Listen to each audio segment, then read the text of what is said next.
Hello and welcome back to my channel. I know it has been a minute since you guys have seen my face here on YouTube, but I have to apologize.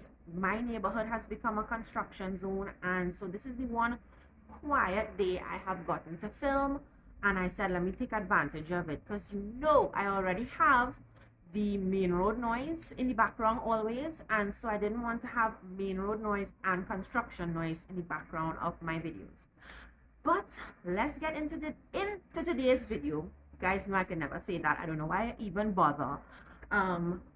You knew they used to execute people on the waterfront in Port of Spain, right? Yeah, me neither. So in order to understand what I'm talking about, we have to discuss one man, and that is Thomas Picton. Yes, he used to be governor of Trinidad and Tobago, and we are going to find out why he was killing people on the waterfront and why I consider him to be not only a monster, but probably one of Trinidad's most famous psychopaths. Let's get into it. And yes, we have places in Trinidad and Tobago named after this man. We have Picton Hill, Fort Picton, and about 7 roads named after Picton. So this is something that bothers me, and after this video is going to bother you too. In 1797, Sir Ralph Abercrombie left Trinidad as governor and appointed Thomas Picton as the governor, who he was more than happy to be the governor of Trinidad and Tobago. But at that time it was just Trinidad. And he hated the fact that Trinidad had a reputation for being a sort of hideaway for runaway slaves and runaway military personnel, because Trinidad today in 2024 has such a dense forest areas in our country that is very hard to maneuver. So you can imagine in 1797, when there was way less development in the country, it was like a safe haven for people who needed to hide out. He set up a nationwide police service. I mean, it was small, but it was still a nationwide police service to combat that issue and bring law and order as he saw fit.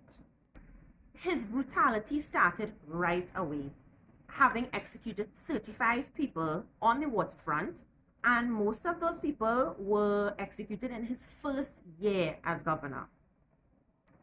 He brutalized anyone accused of any crime, and of course most of them were slaves.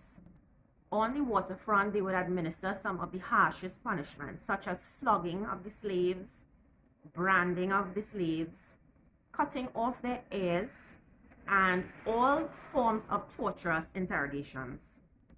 There was a jail that was also located on the waterfront that was overcrowded with slaves who were, accused of disobeying their owners, as he came up with a new slave code, which, went about setting out the rules and regulation for slave behavior and obedience. And this was a pillar of his governance.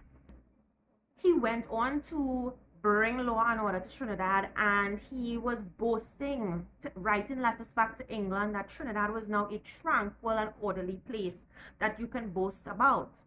Of course, people were on their P's and Q's, because nobody wants to be accused by this psychopath, because you're going to end up on the Port of Spain waterfront and being tortured in front of everybody. He started living in what was known as Government House, and he brought his mistress. Her name was Rosetta Smith, and she was a Spanish-speaking mixed-race woman. And in 5 years, she had 4 children for him. And it was said that she was a sweet woman, not in terms of looks, but personality. But she probably was very good looking as well. And that's his family in Trinidad, or was his mistress. But Picton became offended soon after he was boasting of Trinidad being this orderly island. So the British rewarded his hard work with demoting him, having appointed 2 other men to serve as his higher ups, and all three of them were supposed to govern Trinidad and Tobago as commissioners of the island. These men were Colonel William Fullerton and Commodore Samuel Hood. And like I said, both of them were going to be his superiors, and he did not like that. He was so offended that he sent in his resignation and only waited a couple weeks to hear back from England if they accepted his resignation or not. But the plantation owners, who were now his fan club because he was keeping the slaves in line, were upset and they didn't want him to go. Well, when Samuel Hood arrived, he was, I don't know if he was Picton's bestie, but he decided he is going to resign in solidarity with Picton. So he gave up his job right away. However, Colonel William Fullerton realized something isn't right with what's going on in Trinidad. He immediately went down to the waterfront, and when he saw the overcrowded jail and the conditions of the waterfront, he was disgusted. He described it as wretched, and he commissioned a new jail to be built that was bigger and cleaner because these people were being stuffed in there like animals. It was disgusting. And he also ordered that he wanted all of the documents, the legal documents pertaining to all criminal charges and trials in Trinidad, because he realized a lot of people were in there for nothing. And he was the type of man who really believed in the law and the process. So he was upset with what he was seeing. Now, when they accepted Picton's resignation, he packed up and went back to Britain, leaving behind his mistress, Rosetta, remember her, and their 4 children, never to see him again. So he left them to catch the tail in Trinidad without him, because obviously he wasn't sending back no money to take care of his outside woman and outside children. He didn't have to deal with that anymore. He's such a nice guy, isn't he? But things took a turn for Thomas Picton, because when he left Trinidad, remember Fullerton, he realized that Picton actually tortured a 13-year-old girl by the name of luisacalderon for alleged robbery. Now, he used this torture method that would later come to be known as his form of torture and be named after him, to extort a confession out of her. So at 13 years old, he strung her up by her wrists like that, tied her up, hung her from her wrists, and put her big toe on a pike, a sharp spike, so her toe would be resting on it and she would be hanging from her wrists until she confessed to the robbery. Now, when Fullerton found out about that, he said, you're paying for this one, buddy. And he went back to Britain and filed criminal charges against Picton for this torture of luisacalderon. Now, Picton was held on a 40,000 British pound bail. Now, even in today's time, 40,000 British pounds is a lot of money. So, but his father paid it, and he got out. But in his first trial, let me summarize the trial because that was like long.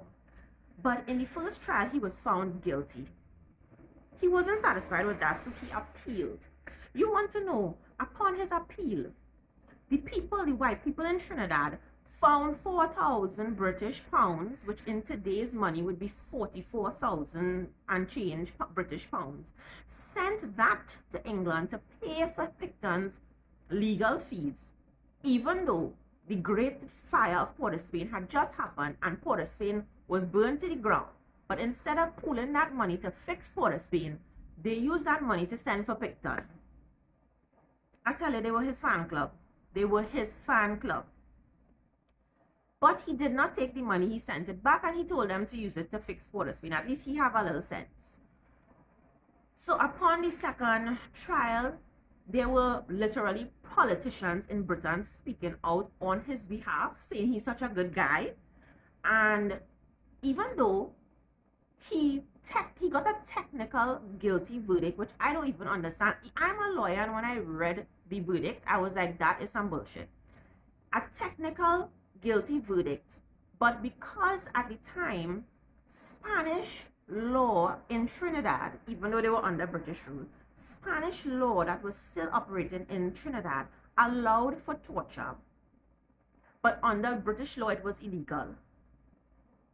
He still got off. Basically, he got off scot-free, saying he had no malice in his mind against Louisa. He was just doing his job. But he was technically guilty, but we're letting him go free. The madness. But even though he got off on a literal guilty verdict, he was still elevated to commander in the Wellington's army fighting against Napoleon. So he got a promotion after that. They loved it. But this war would see his demise, and on June 16th, 1815, Picton would be severely injured on his side, but he didn't tell any of his fellow army men. However, 2 days later, in the Battle of Waterloo, somebody from the other side shot him in the head. Oh, right through the temple, and that was the end of Picton. And I'm sure nobody shedded any tears for him except maybe his fan club in Trinidad. Guys, this is the end of our story. Picton is dead. He's no more. But the brutality of his legacy is ridiculous. And the fact that we have so many things named after him is disturbing, and I don't like that. And also, the waterfront, as we know it today, wouldn't have been the waterfront in 1797. I believe we reclaimed a lot of land from the ocean and pushed Port of Spain forward. So I don't think it would be right where Hyatt is there and where the water taxis dock and everything. I believe it would have been miles inward. So there will be buildings on top of where the old waterfront used to be. And that is why Port of Spain is so haunted. The injustice that these people went through, it's still haunting us today. And I just want to know, what do you guys think about this? And what do you guys think about his legacy, the brutality of it, and the fact that so many places in Trinidad are named after him? I don't think it's right. But let me know in the comments what you think. And as always, guys, until next time, stay safe. And also, yes, I know I don't really be here on YouTube that much, but I am very active on TikTok. I'll link the TikTok in the description below. And until next time, bye.